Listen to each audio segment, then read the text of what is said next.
I intend to make a case by the time this video is done. A case I've made before in a video when I first started making videos. I hope I can do it a little more concisely today, and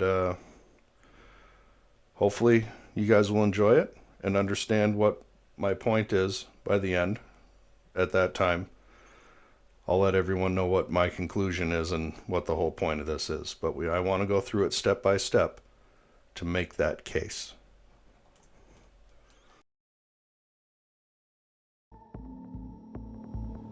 I end up on the phone with the assistant chief. He's like, so our plan is we're going to take all the squad cars and everything around and make the precinct look abandoned. And if no one's there, it shouldn't be a target. And I'm literally just staring at the phone like, this, how is this the plan? Like, there's thousands of protesters. There's thousands of rioters. Now I am going to have to pause from time to time so I can... have dead pigs in front of us. That signifies they will kill a cop. We were tasked to go down to the precinct to remove all of the shotguns and patrol rifles and ammunition from the precinct. When I got down there, you would swear it was kids moving out of college dormitory because there was moving trucks and everything out back, literally emptying out the precinct. People were showing up at the precinct, gathering their things. So they'd come through the fence, get let in, go to the locker, grab their stuff, and walk out. I was like, where are you going? Oh, I'm just coming to get my stuff in case they give away the precinct. Like, it's got our museum stuff. Pretty soon, 2 vans showed up and cleaned out all the museum items. You're talking 20, 30 years of pictures, artifacts that are on the wall supposed to be for eternity. So you're a lieutenant in this building, and you don't even know that the plan is to surrender it later in the evening? No, not even a clue. As they were like cleaning things out, they took all the cameras out because they didn't want the rioters to break them. We're now in a precinct with boarded up windows. I could tell what was going on outside. I couldn't see it, but you could hear it. You could tell. I knew there were fires. The radio traffic was completely insane. It was fire after fire after fire. The whole city was burning, just like night 1 and night 2. Looks like the U.S. Bank building at 28th and Lake is on fire. Flames above the buildings in front of it. Copy. U.S. Bank at 28th and Lake appears to be on fire. Large fire east of the third precinct. Copy. Large fire east of the 3rd precinct, 2118. I was shocked. I said, no way, no fucking way. And the city's not that stupid. They're not going to do that. You can't just give up a precinct. I did not think anybody in their right mind would think it would be a good tactical move to give up a precinct. I made the decision to evacuate the 3rd precinct. When do you get word that it's finally time to leave the building? So I get a command over the radio that we need to evacuate the 3rd precinct. Evacuate now, evacuate now. I said, like, right now? Do we have to evacuate right now? And they said, yes, immediately. You need to evacuate now. Evacuate, evacuate, evacuate. I have 50-some people. I quickly get on the air and tell everyone to gather in the roll call room. I get a phone call from the head of 911 as I'm trying to do roll call, and she says, our whole 911 backup system is there. You need to go get the radios. And I'm like, okay, so either we're in so much danger that we're trying to evacuate right this second, or we're not. We're going now as fast as we possibly can. A few SWAT teams come in. I realize they are our escort out, and one of the SWAT team leaders looks at me and he says, why are we evacuating? And he's coming from the outside in, and I can't see on the outside of the building, so I'm like, why? And I don't know. He doesn't know. I don't know. We just have to evacuate. Evacuate now, evacuate now. Time is 21:55. They're both 10:21:55. 10:21:55. This is relevant information. Keep note of the times that will become relevant. close the breach the back gate. Everything was happening so fast and there was such chaos. You know, the heart's racing right now talking about this. And we run. We run with our belts on and 50-some people and 3 SWAT teams, and we get to the fence. We can't get out. We gotta go. We're sitting ducks here. There was only one way in and one way out, and the way out was locked. 1283, they breached the northwest corner of the front. Northwest corner of the front has been breached. They're coming in the back. We need to move, Need to move now. One of the squads rams through the fence to get it open.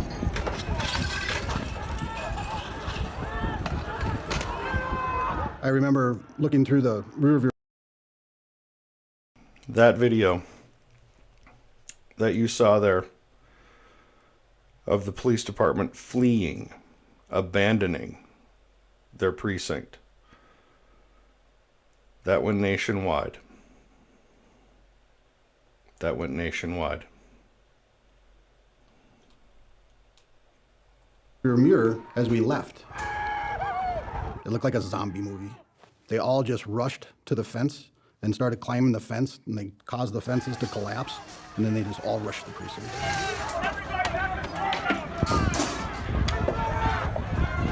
Scenes of destruction, fires ablaze, what you would expect. And as we were driving down the line, every window got broken out of the squad car. Driving the gauntlet down Snowden. Can you believe Scenes right this was now of happening in that moment? assaulting Never seen anything like officers, and I've been vehicles. involved in a lot of riots over a 30-year career. There were still people chasing us down the street, but as I got maybe a quarter block away, I realized that not everyone was in vehicles. They were running basically for their lives at that point because they just left them basically with no plan of attack or no plan of exit from the precinct. Just basically left us all on our own. They were running for scared. their lives. I could see it. I knew them. I can't even tell you how it felt in the pit of my stomach watching my friends run for their lives. It was something I hope to never experience again.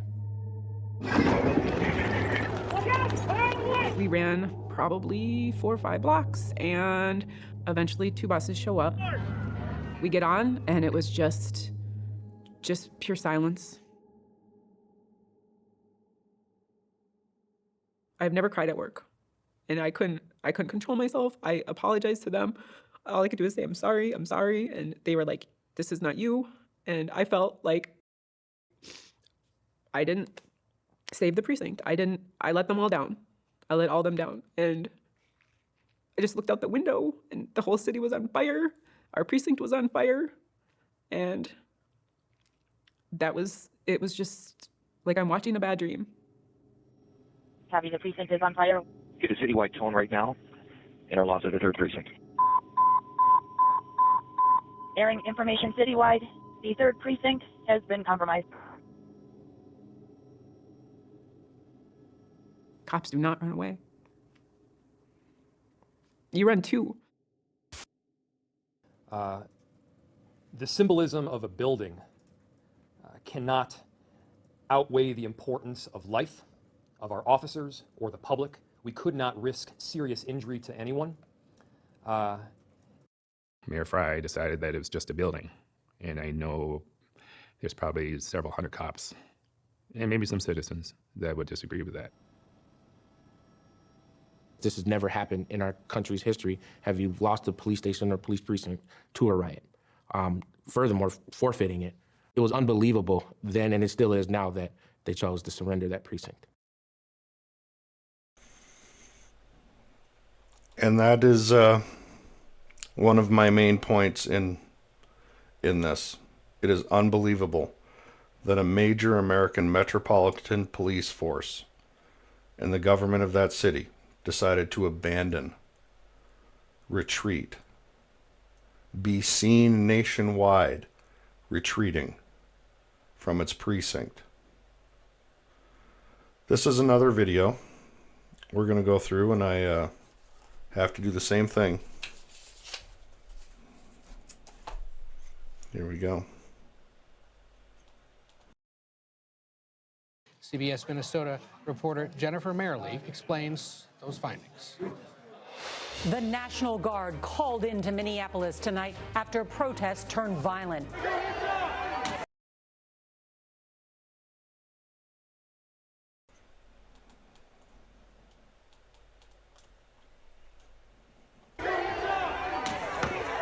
These were the scenes that gripped America after the murder of George Floyd at the hands of Minneapolis police. Floyd was murdered on Monday, May 25th, 2020, and the video of his death was posted online early Tuesday. Hours later, Minnesota Governor Tim Walz called the video sickening, and the first day of protests began. I also strongly support the rights of those to peacefully protest. Walz addressed the protests in his COVID briefing the next day. I was saddened to see that some of the protesters were in harm's way last night, and I just want to encourage everyone to be safe, especially in light of the COVID-19 pandemic. CBS Minnesota obtained text messages between Minneapolis Mayor Jacob Frey's staff that showed the police chief asked the mayor to call in the National Guard. 6:28 p.m. May 27th. Minnesota's Republican-led Senate issued a report months later that shows just 1 minute after those texts were sent, the mayor spoke to Governor Walz on the phone. Chaos convinced the mayor to call in the National Guard. Minnesota's Republican-led Senate issued a report months later that shows just 1 minute after those texts were sent, the mayor spoke to Governor Walz on the phone, and Frey said he asked for that support. Later that night, a text from one of the mayor's staffers said he heard the governor was hesitating to call in the Guard.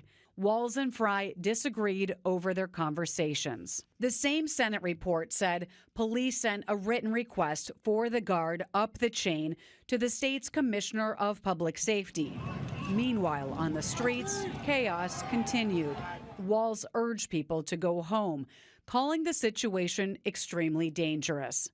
The next morning, the mayor's office sent Walz an official written request for the National Guard. 5 hours later, and almost 24 hours after the initial call from Mayor Frey, Walz signed the executive order. 4:04 p.m. the 28th of May. 4:04 p.m. the 28th of May. Now, when we go back to the video that I previously showed, we know that the fall of the precinct was at 9:55 p.m.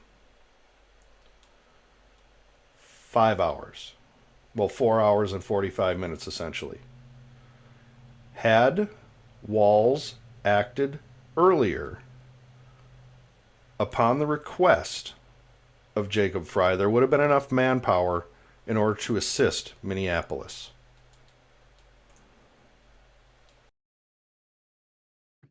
That night, the Guard said it activated more than 500 soldiers to Minneapolis and surrounding areas. Critics, including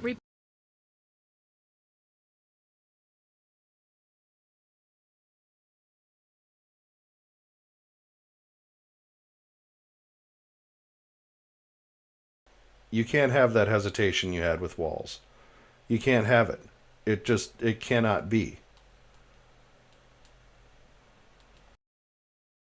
Republicans in the Minnesota Senate say Walz didn't act fast enough to stop the destruction in Minneapolis, including protesters who set fire to the 3rd Police Precinct. If the issue is that the state should have moved faster, yeah, that is on me.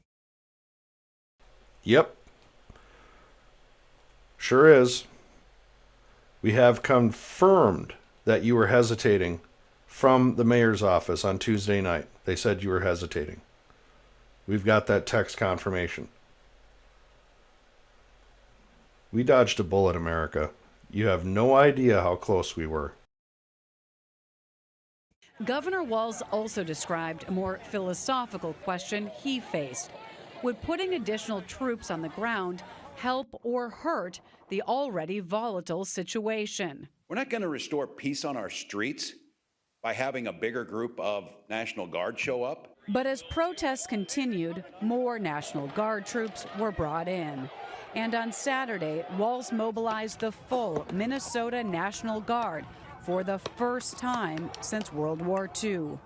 By Sunday, more than 7,000 National Guard members were on duty.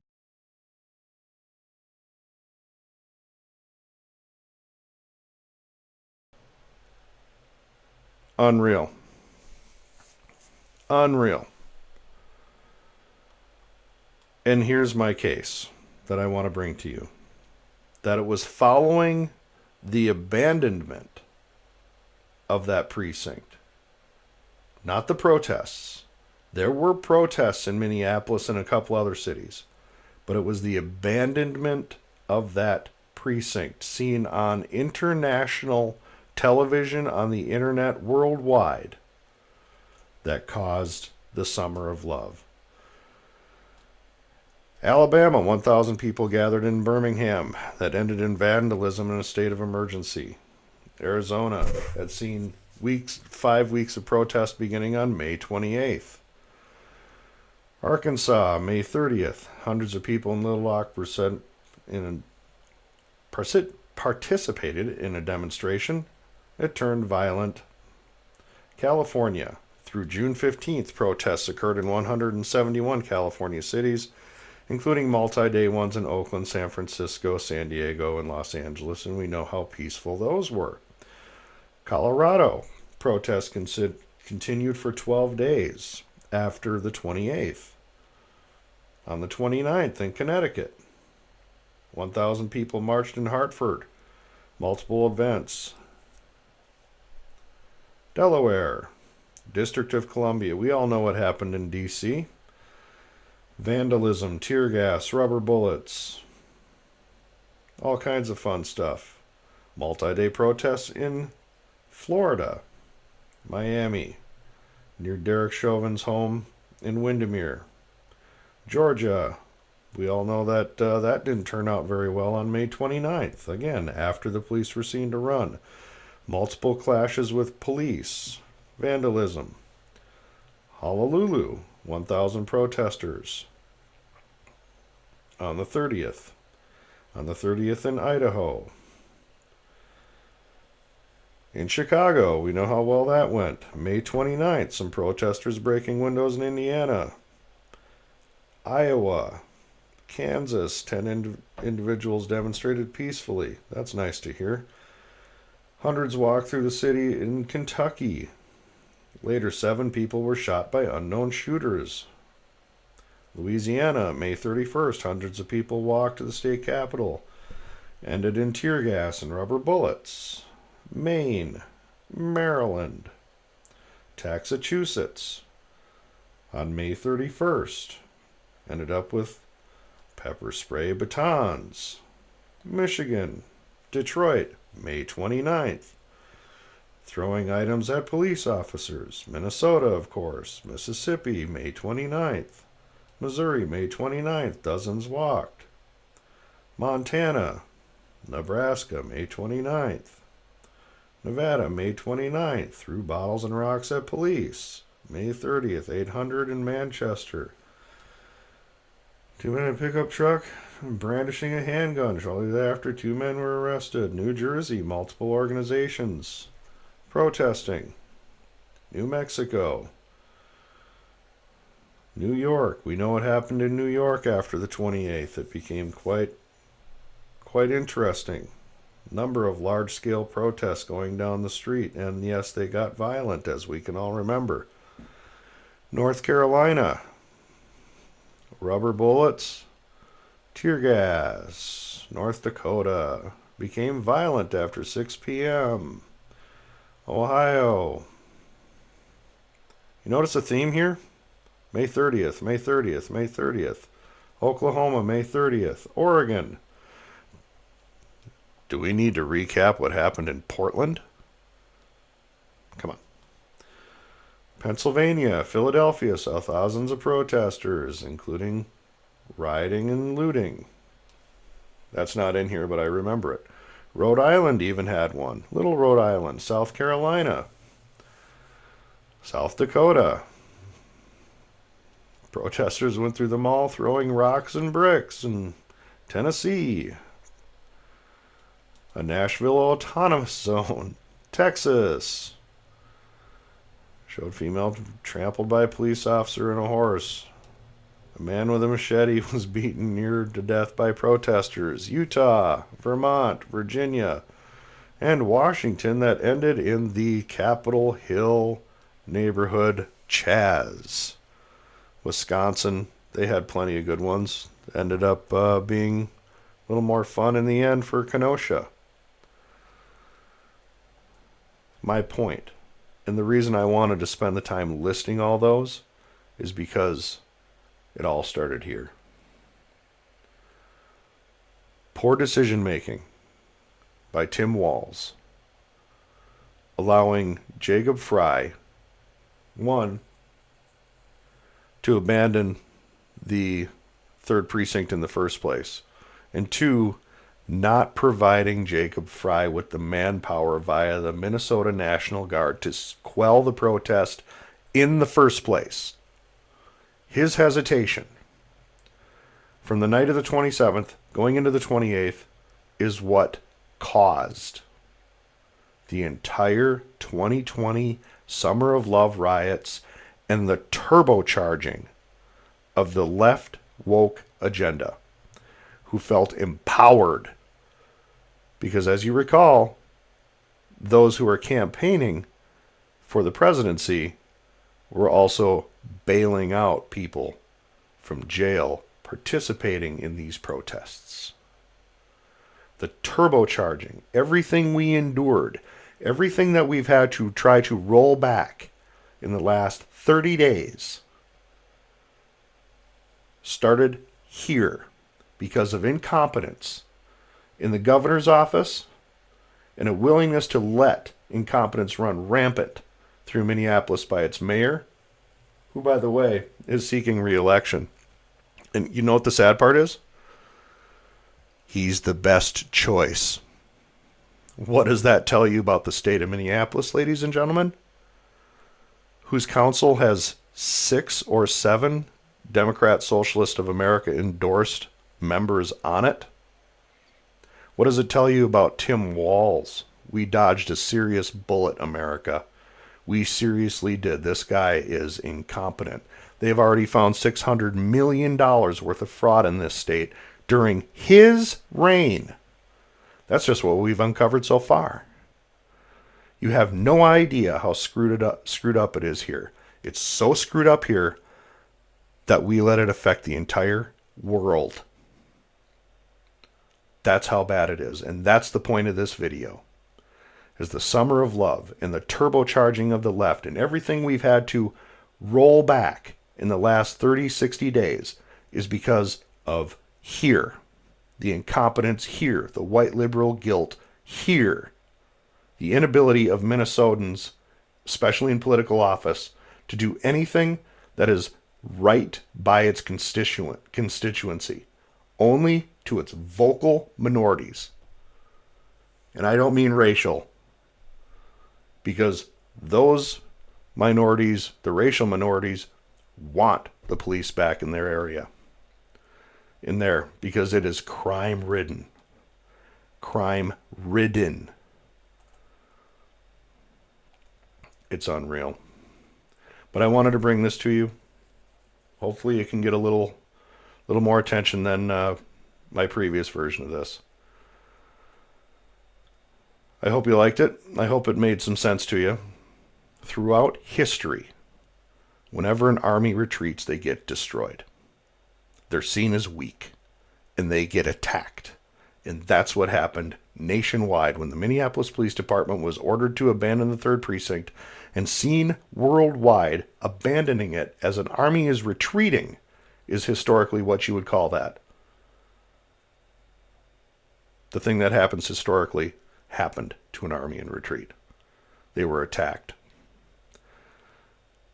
And the disrespect that police have received since then, everything, the turbocharging of the hyperbolic left, happened here.